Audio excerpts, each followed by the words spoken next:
All right, let's look at these. The first one is just order of operations. So you do need to do your multiplication, division first, and then your addition, subtraction. Remember, multiplication and division, you do it in order from left to right. So for this one, you would have multiplied by the 3 and the 4, and then divided by the 5. So you would have gotten, which in this case it is about the same, but that's okay. 3 times 4 is 12, divided by 5, and you're just going to leave it as 12/5. And then you just have addition and subtraction at that point.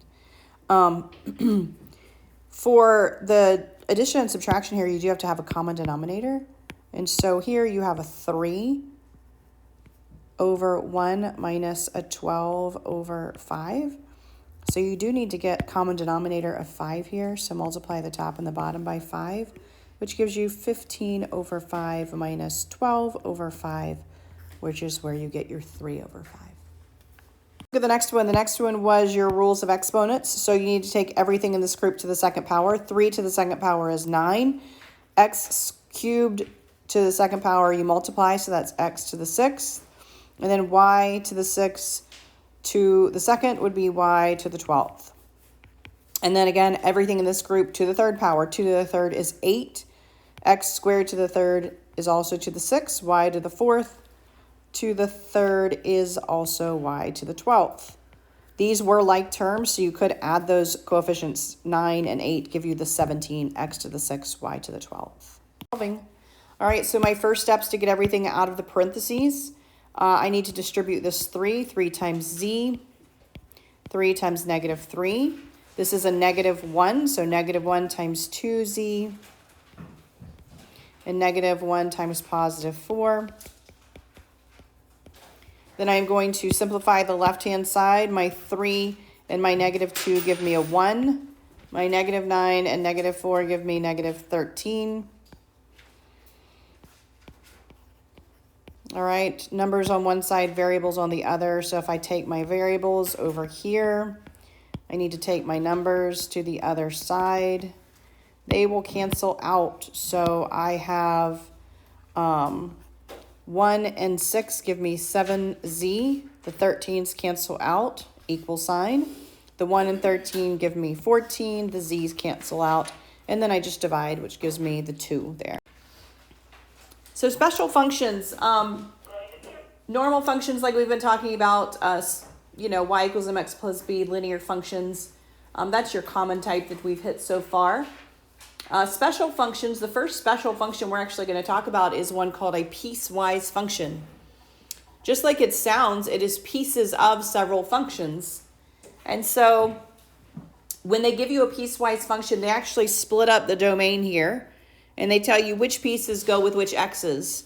So like this first piece they give us is x plus 3. That's actually just a line. Y equals mx plus b. That's a line. But they only want us to do that line for every x value that is less than negative 2. So you'll see that we have x equals negative 2 right here. And we have that piece of our function on the left side, less than negative 2. All right? The next piece of the function is this x squared. Well, y equals x squared is a parabola. But they only want that from negative 2 to positive 2. And so you will see that we have from negative 2 here to positive 2 here. And we do have this parabola, which is that piece of the function. That's a piece. All right, and then the final piece that they have here is just 1. Well, y equals 1 is actually a line as well. It is as you can see, a horizontal line, and they only want that to happen for 2 to 5. And so you'll see that we have from 2 until 5, and we have this piece of the function here. And so it is a piecewise function because it literally breaks the function up into pieces, all right? You'll notice some open holes and closed holes like we have done in the past. You'll notice this is only less than, it's not less than or equal to, so you'll see that at the 2 we have an open circle. This guy is or equal to on both ends. So negative 2 and positive 2 have closed circles here. And then this guy is open circle here, closed circle here, because it's just less than or equal to, open circle, closed circle.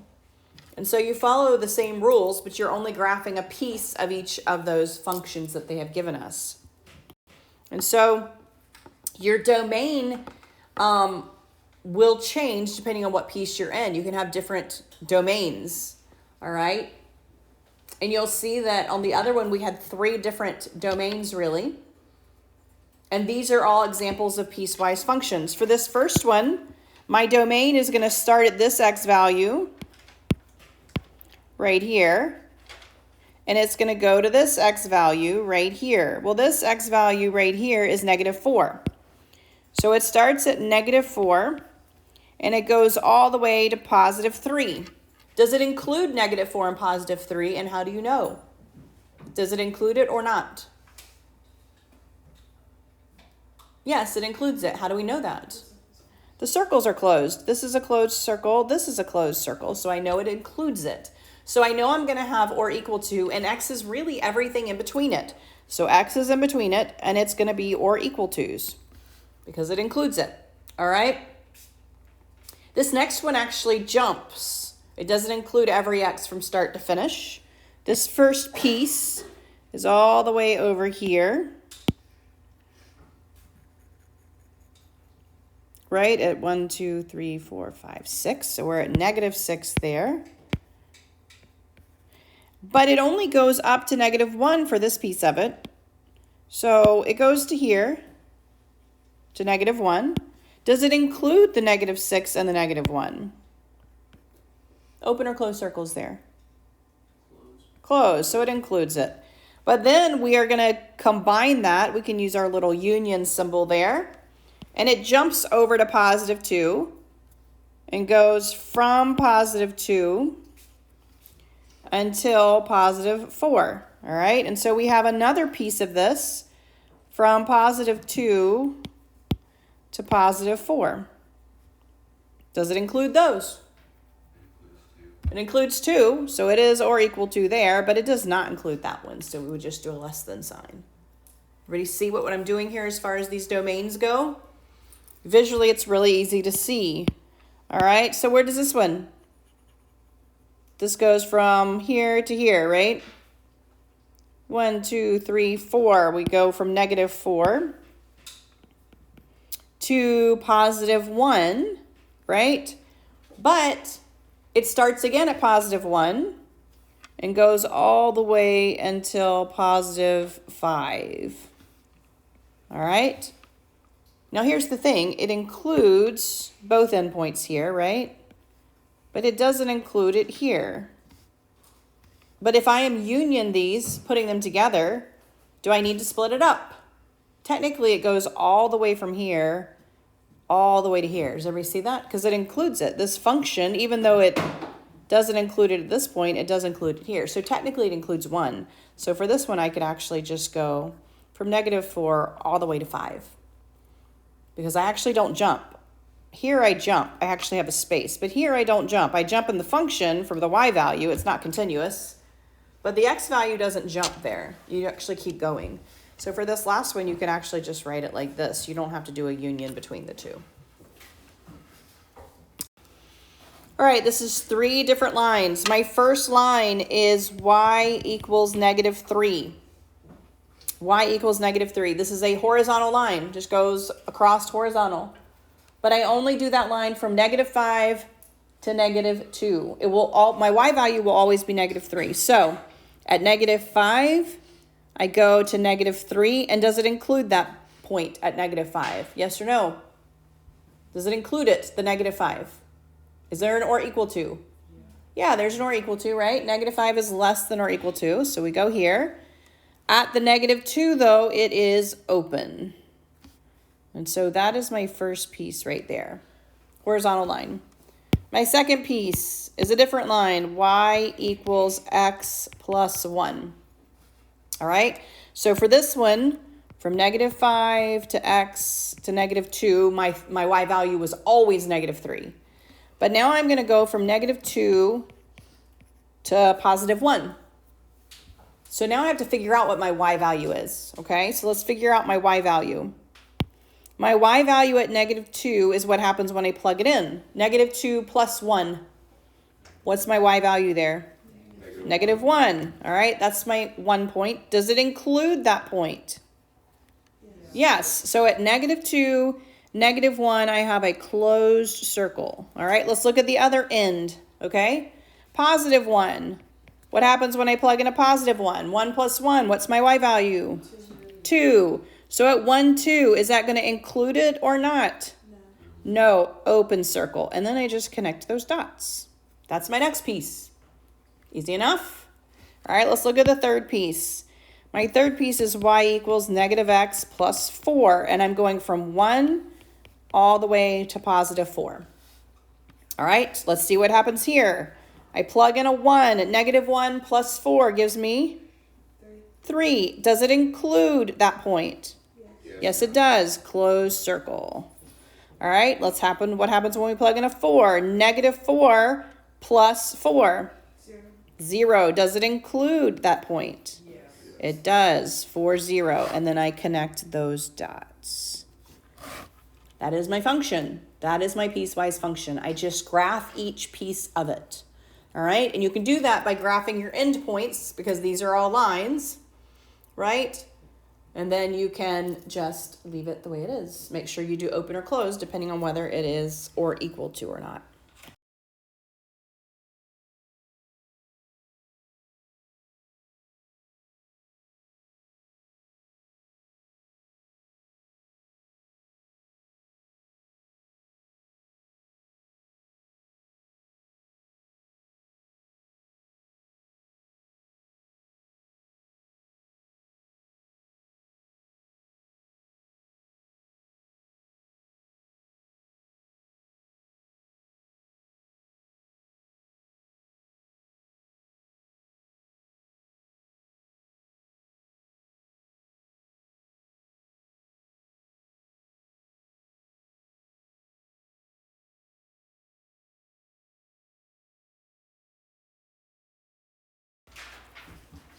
An absolute value function is a type of piecewise function because you have the positive side of it and the negative side of it. So you're basically putting two lines together. In fact, when we solved absolute value equations, that's what you did. You said the inside equals the positive and the inside equals the negative. And so that's how you even solved absolute values. So they look like a V because they are literally two lines that mirror each other. Okay? They mirror each other. You have this guy right here, which is just the y equals absolute value of x. This is called the parent function because you have groups of functions that follow these parent functions and you can shift them around the. So when you have an absolute value equation and then you add something on the outside of it, it's going to take that little v that you had, the perfect slope, one slope v, and it is going to move it up or down. If you're adding up, if you're subtracting down.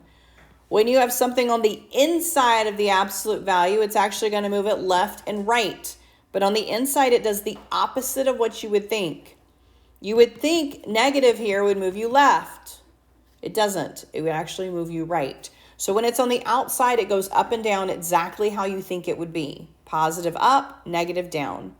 When it is on the inside, it moves it opposite, left and right.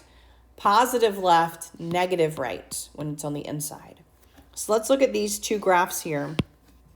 All right, this first one, I am going to do the V. So normally my V would start right here, right? And I'm just going to graph the standard one. The standard one would be a one slope here and a one slope here. This would be your standard one. This is just, it's not very visible there, is it? Let's do it darker. This is your basic absolute value equation right here. So this gray one is just y equals the absolute value of x. That's your standard equation.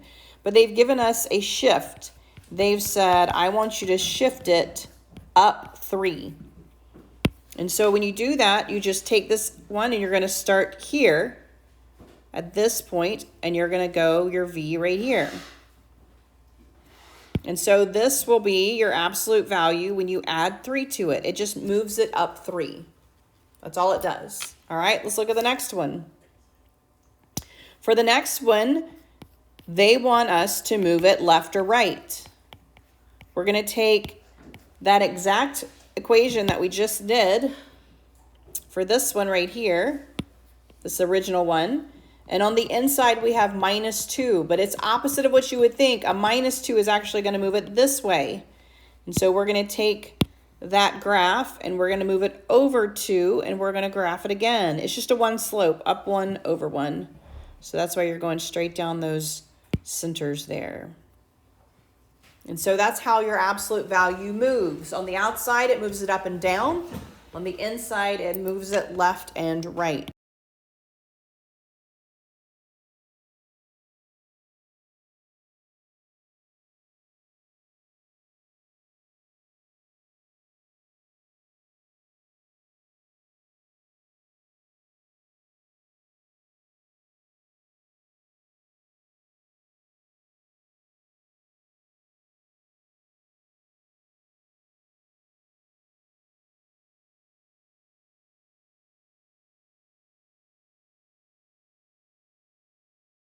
All right, so an inequality, you can think of like a boundary. They give the example of like a map. Between the United States and Canada, we have a boundary. And so that boundary represents everything above the boundary is Canada, everything below the boundary until our, southern border is the United States. Those are boundaries. And so they are actually a boundary line. And so when you graph inequalities, you are actually graphing the boundary line and then you're shading which side of the line you're talking about. So if I said, I want you to shade the Canada part, well, you would draw the boundary line like they have done here, and you would draw this to represent the line itself, and then you would shade in the Canada part because you would be telling me which part is Canada. Canada is not just the line. Canada is everything above the line, right? And so when you're graphing inequalities, that's what you're thinking of. You're going to first figure out what the boundary is. Does it include the boundary? And then which half of the boundary you're including. It kind of splits that plane in half. So let's do the first one here. It says graph x minus y is greater than or equal to -2. Now first, and they do this on the other ones, I always recommend that you graph these in slope-intercept form. You don't have to, but when you go to do your shading, it's a little more confusing in standard form. So I'm going to show you standard form, and then we're going to do one in slope-intercept form, okay? For standard form, the easiest thing to do is to get your intercepts, all right? It's the easiest thing to do. So remember, my x-intercept is when I put this number, that -2, over the number in front of my x, right, which is a 1. So my x-intercept is going to be at -2, and then I am going to plot that point. X-intercept at -2, all right? My y-intercept, all right? Well, that's what happens when I put this number over here, my c, over the number in front of my y, which is -1. So my y-intercept is +2. +2. Anytime you have 2 points, you have a line, right? And so what I need to do to graph this line is I need to just connect those points. But when I am talking about a boundary line, I need to decide if it includes the line. You are going to use the same logic as you did for those endpoints. Did it include the endpoints? How did we know? Well, we came back and we looked at this.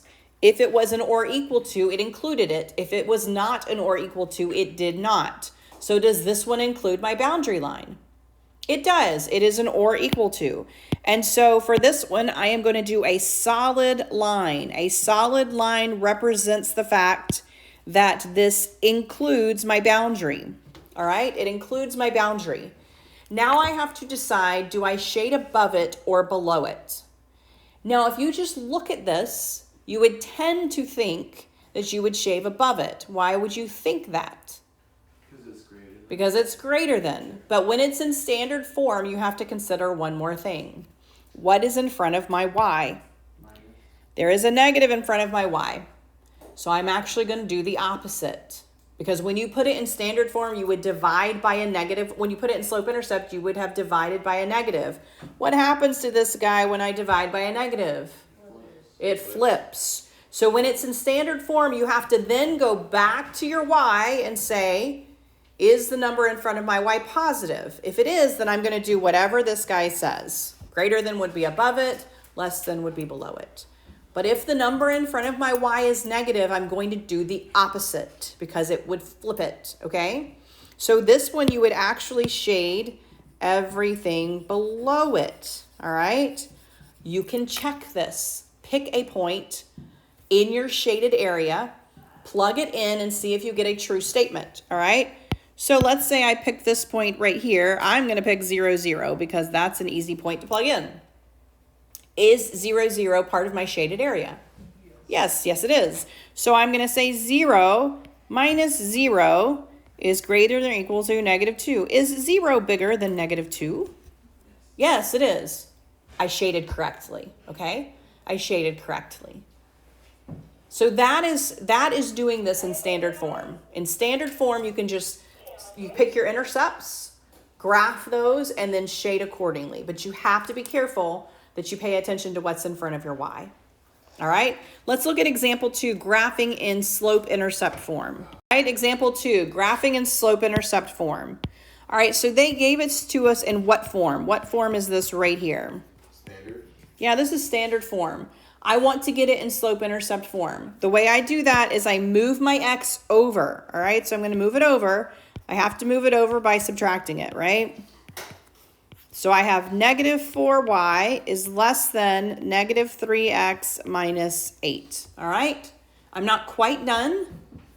I need to do one more step. I have to get y by itself, so I need to divide everything by negative 4. Every single piece, by the way, by negative 4. So now I have y by itself, but I divided by a negative, so this guy has to flip. My slope is positive 3 over 4 because it was negative divided by a negative. And my y-intercept, negative 8 divided by negative 4 is positive 2. All right, this is slope-intercept form. All right. To graph and slope-intercept, you start right here at your y-intercept. So what is my y-intercept? 2. Yep, 0, 2, right there. My slope is 3 over 4. It is a positive slope, which means I am going to go up 3 and right 4 from this point. So I'm going to start here and I'm going to go up 1, 2, 3. And I'm going to go right 1, 2, 3, 4. All right. And so I am going to go over here to the point 4, 5. All right. I have my 2 points, so I know where my boundary line is. Before I draw my boundary line, I need to figure out if it includes it. So I'm going to look right here. Does it include my line? It's just a greater than sign. It is not greater than or equal to. Since it's not greater than or equal to, I am going to put a dashed line. So I am still going to connect these dots, but I am going to connect them using a dashed line right here. That indicates, just like an open circle, that it doesn't actually include my line. All right? Now, when you have it in slope-intercept form, all you have to do is look at this sign to decide where to shade. If it is greater than, shade above the line. If it is less than, shade below it. By above, the best thing to do is look at your y-intercept, okay? Shade the part where your y goes up, because sometimes the lines are really steep and you can't figure out, like sometimes people confuse, oh, do the right to the line, left of the line. No, look and find your y-intercept and shade the part where that's going up if it's greater than. And so for this one, I'm actually going to shade everything up here. So when it is in slope-intercept, you can do exactly what this tells you to do because your y is already by itself. You've already accounted for any coefficient in front of your y.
So just like with lines, you can have inequalities in absolute values. So you'll notice that we have two movements on this one. We are moving left or right? Left or right here? Right. Yes, so it's inside. We're going to go right 2, and then we're also going to go up 1. All right, so our vertex is going to be not at 0, 0. We're going to move over right 2 and up 1. So here's our vertex, all right? And we know that we're going to be moving, you know, up 1 over 1 from each one of these. However, we also have to decide, is this solid or dashed? So what is it? Solid or dashed? Dashed. Dashed. So we are going to start at that 2, 1, and we are going to use a dashed line here. We're going to go this way, and we are going to go this way. All right, so instead of doing a solid line here, we're going to do a dashed line. And then above or below. So really the best place to look is at the vertex. All right, is this going to be shaded above or below? Y is what? Greater than or less than? Greater than or less than? Greater than, right? So when I shade my absolute value, I look at really the vertex. Where's my y value going up above that vertex y value? Is right here. So that is my shaded area for my absolute value.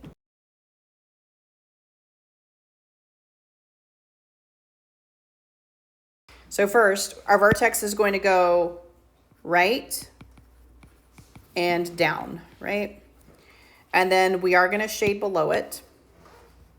So you went right and down, right? Here's your vertex.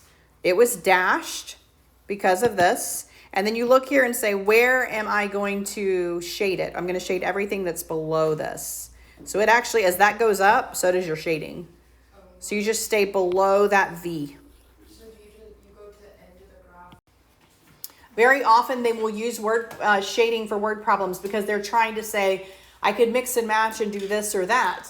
In this example, they said the athletic department is attempting to raise $600 by selling t-shirts and sweatshirts. They're charging $4 per t-shirt, $10 per sweatshirt. And so they want us to model it.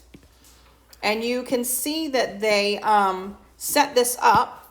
$4 per t-shirt plus $10 per sweatshirt is going to be at least $600. All right, so they have t-shirts and sweatshirts. So instead of an X and a Y, they have a t-shirt here, a sweatshirt here.